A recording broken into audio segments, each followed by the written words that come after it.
Hi everyone, it's Deborah, blogger and owner of The Vintage Style, back again this week with another fun YouTube video. Today I thought I'd give you a little taste of what Easter and spring looked like at the tiny house this past weekend. Always lovely to come out here, especially to start the year off and open up the cabin. Let's get started. This time of year is always so beautiful out at the cabin, somewhat in between seasons, but the skylines still look stunning. Since we are located next to a series of lakes, you can sometimes hear the loons call first thing in the morning. This vintage coffee perk makes the absolute best morning coffee, and the morning light always floods into the cabin. The weekend began with a bit of redecorating for spring.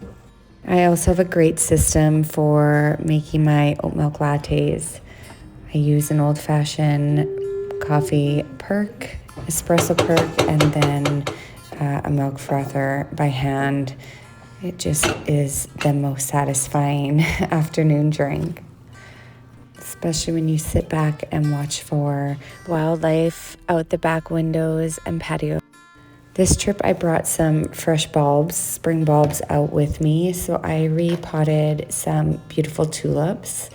These were a few different variations, parrot tulips and just a standard tulip. I potted them into a plastic container, and then I had a beautiful willow hanging basket that I displayed them in. I'll link a similar one below. This turned out so pretty and just really made the place feel like spring.